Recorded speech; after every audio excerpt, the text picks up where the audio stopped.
Intermediate exams పూర్తవ్వడం, వాటి results రావడం తర్వాత తరచుగా వింటున్నది యుక్త వయసులో ఉన్న పిల్లలు ఆత్మహత్యలు చేసుకోవడం. ఈ ఆత్మహత్య ప్రయత్నాల్ని మనం ముందుగా గుర్తించడం ఎలా అనేది ఇప్పుడు నేను మీకు చిన్నగా ఎక్స్‌ప్లెయిన్ చేస్తాను. మొదట వాళ్ళు ఒంటరిగా ఉండడానికి ప్రయత్నించడం, దిగులుగా కనిపించడం, తినడం తగ్గించడం, చనిపోతే బావుంటదేమో అని ఎక్స్‌ప్రెస్ చేయడం లాంటివి ముందుగా పేరెంట్స్ గమనిస్తూ ఉండాలి. అట్లానే చేసుకునే వాళ్ళు బాధ తగ్గిపోతది అనే ఉద్దేశంతో చేసుకుంటారు. బాధ తగ్గిపోయిందా? లేదంటే బాధ మిగిలుందా? లేదంటే ఫ్యూచర్‌లో సంతోషాన్ని మనం చూస్తామా? చూడమా? ఒకవేళ చూడగలగాలి అంటే బ్రతికుండాలి.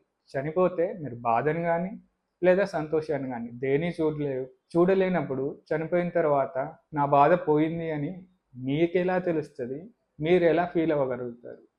ఈ విషయాన్ని మీరు చాలా జాగ్రత్తగా ఆలోచించి నిర్ణయాలు తీసుకోవాలి. ఎప్పుడు గూడా ఫెయిల్యూర్‌ని అది ఎగ్జామ్ ఫెయిల్యూరా?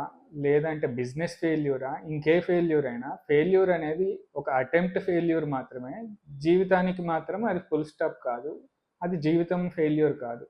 జీవితం అనేది అనేక కోణాలతో మిగిలిన ఒక స్పియర్ లాంటిది. దాంట్లో ఇదొక పార్ట్ మాత్రమే తప్పితే అది మొత్తానికి మొత్తం ఇంక అది జీవితం. అది పోతే పోయింది ఇంకా. ఇంక నేను ఉండడమే దండగా అనుకోవడం అర్థం లేని ఆలోచన అవుతది. ఒకవేళ అలాంటి ఆలోచనలు పదే పదే లేదు నిజంగానే ఆ ఆలోచనల మీద మీరు నిర్ణయాలు తీసుకోవాలనుకుంటే మీ తోటి లేదంటే మీ మీరు నమ్మగలిగే వ్యక్తులతో మీ భావాలను షేర్ చేసుకోండి. లేదు మీ తల్లిదండ్రులతో మాట్లాడి చూడండి. అలా కుదరట్లేదు వాళ్ళు బాధపడతారు అనుకుంటే ఒక కౌన్సిలర్ దగ్గరికి కానీ లేదంటే సైకియాట్రిస్ట్ దగ్గరికి కానీ వెళ్ళి మాట్లాడి చూడండి. అది మీకేదైనా హెల్ప్ అవ్వచ్చు. మీకున్న బాధ పోతదంటున్నారు గదా! ఆ బాధ ఎక్కడికి పోతది? అది మీ దగ్గర నుంచి వేరే వాళ్ళకెళ్తదా? లేదంటే మీ దగ్గర నుంచి మాయమైపోద్దా? ఇప్పుడు మీరు చనిపోతే మీ తల్లిదండ్రులో, లేదంటే మీరు తల్లిదండ్రులైతే మీ పిల్లలో హ్యాపీగుంటారా? మీ బాధ వాళ్ళకేమైనా ట్రాన్స్‌ఫర్ అవుద్దా?